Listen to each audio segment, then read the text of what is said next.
శ్రీమాత్రే నమ. జయ గురు దత్తాత్రేయ నమ. ఈ వీడియోలో మనం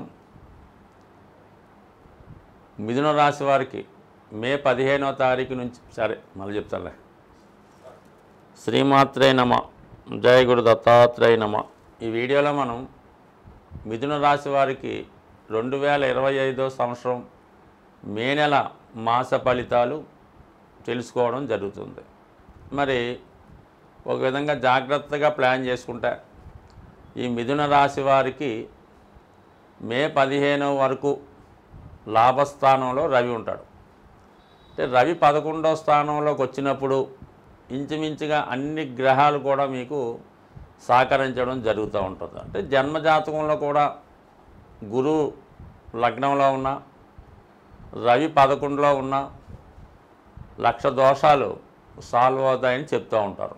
మరి ఇప్పుడు రవి లాభస్థానంలోకి రావడం వల్ల అంటే గ్రహరాజు మీకు 11లో ఉన్నప్పుడు ఏమవుద్దంటే మిగతా గ్రహాలు కూడా ఈ రాజుగారి ఆర్డర్ ప్రకారం నడుచుకోవడం జరుగుతూ ఉంటుంది.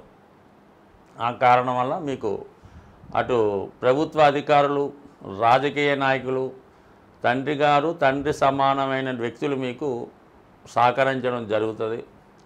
చాలా కాలంగా ఎదురు చూస్తున్నటువంటి ప్రభుత్వ కార్యకలాపాల్లో పనులు కానీ పదవులు కానీ ఏదన్నా మనకి రావాల్సి ఉన్నా ఇవన్నీ ఈ సమయంలో మీకు రావడం జరుగుతూ ఉంటుంది.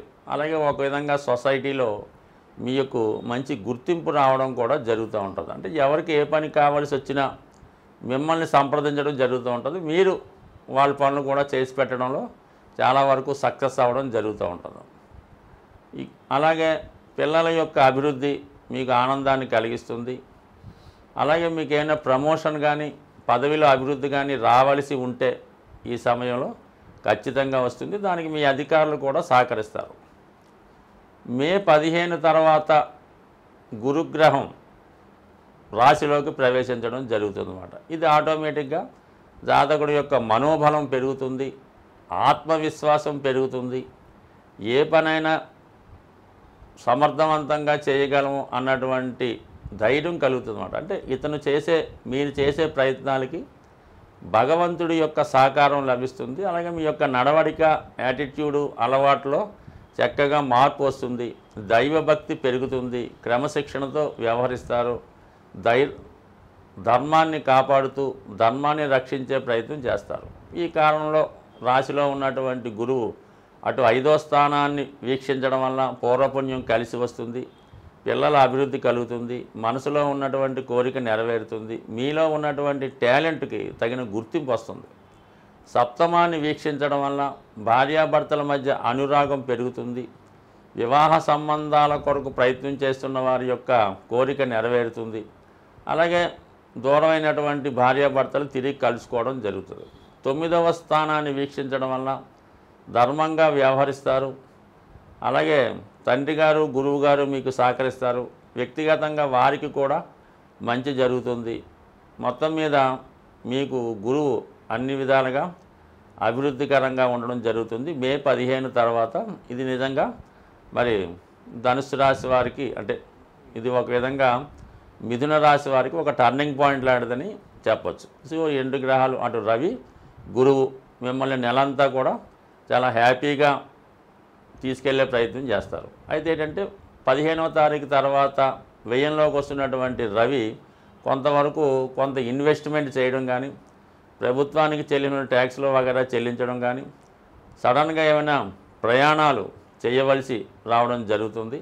అలాగే మీ యొక్క బంధువులకు కానీ, తండ్రి గారికి కానీ, అన్నదమ్ములకు కానీ చాలా వరకు వారి యొక్క అవసరం నిమిత్తం కొంత సహకారం అందించవలసి వస్తుంది. అలాగే పిల్లల యొక్క చదువు లేదా ఆరోగ్యం కొరకు కొంత శ్రమపడటం కానీ, కొంత ధనాన్ని వెచ్చించడం కానీ, లేదంటే వారి కొరకు కొంత సమయాన్ని వెచ్చించడం కానీ జరిగే అవకాశం ఉన్నది. ఇంకా కుజుడు ధనస్థానంలో ఉండడం వల్ల అటు షష్ఠ లాభాధిపతిగా మరి అనూహ్యంగా కొంత ధనం మీ కుటుంబానికి రావడం జరుగుతుంది. అది స్థిరాస్తి మీద పెట్టుబడి పెట్టే ప్రయత్నంలో చాలా వరకు సక్సెస్ అయ్యే అవకాశం ఉంది. బట్ ఏదైనా చాలా సందర్భాల్లో కుజుడు కుటుంబ స్థానంలో ఉన్నప్పుడు కుటుంబ సభ్యుల మధ్య ఏకాభిప్రాయం లేకపోవచ్చు. ఎవరో ఒకరు తగ్గి రాజీ మార్గంలో వెళ్తే మంచిది తప్ప చిన్న చిన్న విషయాలకు కూడా పెద్ద రాద్ధాంతరం జరిగే అవకాశం ఉంటుంది. ఈ విషయాన్ని దృష్టిలో పెట్టుకుంటే మంచిది. అయితే ఏదైనా గురువు లగ్నంలో ఉన్నాడు కాబట్టి అన్ని విషయాలు జాతకుడికి అనుకూలంగా జరుగుతాయి కాబట్టి పెద్ద ఏమీ ఆందోళన పడక్కర్లేదు.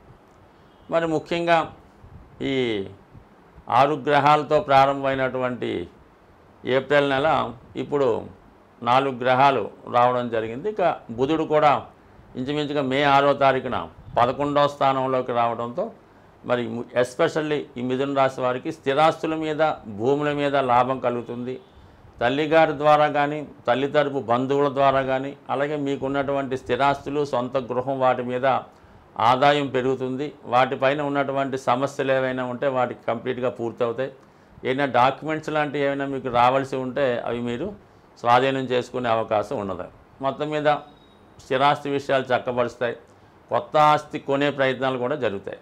ఇక దశమంలో శని రాహు శుక్రుడు, ఇది చాలా వరకు వ్యయాధిపతిగా శుక్రుడు దశమంలో ఉండడం వల్ల ఇది ఏదైనా సినిమా టీవీ మీడియా రంగంలో ప్రవేశిద్దాం అనుకున్న వారికి ఎస్పెషల్లీ ఈ రాశిలో ఉన్నటువంటి స్త్రీలకి కొత్త అవకాశాలు గుర్తింపు రావడం జరుగుతుంది. సో ఏదైనా మీరు చేస్తున్న ప్రతి కార్యక్రమం పైన ప్రజల యొక్క దృష్టి ఉంటుంది. బట్ ఏదైనా సినిమా టీవీ మీడియా రంగంలో ఉన్న వాళ్ళకి సాఫ్ట్వేర్ రంగంలో ఉన్న వాళ్ళకి చాలా గొప్ప గుర్తింపు రావడం జరుగుతూ ఉంటుంది. ఇంచుమించుగా మనకి ఈ నెలంతా కూడా ఈ శుక్ర శని భగవానులు దశమ స్థానంలో ఉంటారు కాబట్టి ఇది ఎస్పెషల్లీ స్త్రీలకి అటు ఉద్యోగం కానీ వివాహం కానీ లేదంటే ఏదన్నా ఒక కొత్త పదవి కానీ వచ్చే అవకాశం ఉంది. అలాగే ఏదన్నా ఒక రాజకీయ రంగ ప్రవేశము సినీ రంగ ప్రవేశం చేయడానికి కూడా ఈ గ్రహస్థితి ఈ మిథున రాశిలో ఉన్నటువంటి స్త్రీలకి చాలా అనుకూలంగా ఉండే అవకాశం ఉన్నది. అంటే 3 గ్రహాలుగా ఉన్నటువంటి శని శుక్ర రాహు కూడా ఇంచుమించుగా ఈ మే 18న 9వ స్థానానికి వచ్చి కేవలం నెలాఖరు దాకా ఈ శుక్ర శని భగవానులు ఉంటారు కాబట్టి ముఖ్యంగా ఏవైనా ముఖ్యమైనటువంటి కార్యక్రమాలు చూస్తే ఈ నెలాఖరులో ప్రయత్నం చేస్తే స్త్రీలకి 100% సక్సెస్ వస్తుంది. ముఖ్యంగా ఈ మే నెలలో రాహు కేతువులు రాశులు మారడం జరుగుతుంది. సాధారణంగా రాహుకేతువుల ప్రభావం అన్ని రాశుల వారి మీద ఉంటుంది. ఎందుకంటే రాహు ఉన్న రాశిని ఏ గ్రహంతో కలిస్తే ఆ ప్రభావాన్ని, ఏ గ్రహాన్ని చూస్తే ఆ ఫలితాన్ని మొత్తం అంతా మిక్స్డ్గా 12 భావాల మీద ఏదో ఒక ప్రభావం చూపడం జరుగుతుంటుంది. అయితే ఈ రాహుకేతువుల్ని ప్రసన్నం చేసుకుంటే తప్పనిసరిగా అందుకే మనకి ఈ కలియుగంలో విఘ్నేశ్వరుడు దుర్గా అమ్మవారు ఈ 2 దేవతల్ని పూజించుకోవడం వల్ల అటు రాహువు అలాగే కేతువుని ప్రసన్నం చేసుకోవడం జరుగుతూ ఉంటుంది. తరచూ పనులు వాయిదా పడుతున్నా ప్రారంభించిన పని పూర్తి కాకుండా ఉన్న కేతువు యొక్క ప్రభావం ఉంటుందని గమనించి చాలా వరకు విఘ్నేశ్వరుణ్ణి పూజించుకోవలసి ఉంటుంది. అది సంకష్ట చతుర్థి కానీ గణపతి హోమం చేసుకోవడం, వినాయకుడిని గరికతో అర్చించడం, అష్టోత్తరంతో పూజించుకోవడం, ఏ పని ప్రారంభించినా వినాయకుడిని ప్రారంభించుకుంటే మీకు ఈ విఘ్నాలు లేకుండా ముందుకు వెళ్ళడం జరుగుతూ ఉంటుంది. అలాగే రాహు ప్రభావం ఏ విధంగా ఉంటుందంటే ఇతరుల చేతిలో మోసపోవడం, అలాగే పెద్ద పెద్ద అవకాశాలు వచ్చినట్టే వచ్చి వెళ్ళిపోవడం జరుగుతూ ఉంటుంది. అలాగే జాతకుడికి వ్యసనాల మీద ఆసక్తి మళ్ళుతూ ఉంటుంది. విషయాన్ని ధైర్యంగా ముందుకు చెప్పలేకపోతుంటాడు. ఏదో విషయాన్ని దాయడం జరుగుతూ ఉంటుంది. కొన్ని నిజాయితీగా వెళ్ళలేకపోవడం, ఏదో ఒక బలహీనతకి లోను కావడం ఇలా జరుగుతూ ఉంటుంది.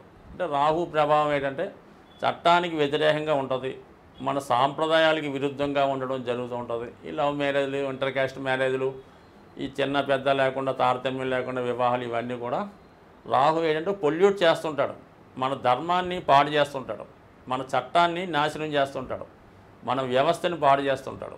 ఇవన్నీ లేకుండా ఉండాలంటే మరి అంటే జాతకుడు తను తాను సంస్కరించుకుంటూ దుర్గా అమ్మవారిని ప్రతి శుక్రవారం అమ్మవారిని కుంకుమార్చన చేసుకోవడం కానీ, దుర్గా అష్టోత్తరం పారాయణ చేసుకోవడం మంచిది. అమ్మవారికి ఏదైనా నిమ్మకాయల దండ వేయడం కానీ, ఏదన్నా నైవేద్యంగా పులగం లాంటిది నైవేద్యం పెట్టడం వల్ల, అలాగే గుమ్మడికాయ సమర్పించడం వల్ల, ఇవన్నీ చిన్న చిన్న పరిహారాలు వాళ్ళ టెంపుల్లో ఆచారాన్ని బట్టి అక్కడ ఉన్నటువంటి సాంప్రదాయాలను బట్టి ఉండడం జరుగుతూ ఉంటుంది. బట్ ఏదైనా తరచూ విఘ్నేశ్వరుని, కనకదుర్గ అమ్మవారిని ఏదైనా ఒక శక్తి స్వరూపాన్ని ఆరాధించడం వల్ల కంపల్సరిగా జాతకుడు రాహు పెట్టే ఇబ్బందులు భయాల నుంచి బయటపడే అవకాశం ఉంది. వీటన్నిటికన్నా మరి చక్కగా లలిత సహస్రనామాన్ని నిరంతరం అంటే రోజుకొక నామం చదువుకున్నా సరిపోతుంది. ఆ నామాన్ని ఒక నామాన్ని ఎన్నుకోవడం, దాన్ని ఒక 18 సార్లు 16 సార్లు లేదా 108 సార్లు చదువుకోవడం, మళ్ళీ ఇంకొక రోజు ఇంకొక నామాన్ని అర్థంతో సహా తెలుసుకొని దాన్ని సంపూర్ణంగా మనస్ఫూర్తిగా ధ్యానం చేసుకోవడం వల్ల అటు రెమెడీగాను పనిచేస్తుంది, అటు ఐశ్వర్యాన్ని ఇస్తుంది. బట్ ఏదైనా దీన్ని మించినటువంటి రెమెడీ ఇంకోటి లేదనే చెప్పచ్చు.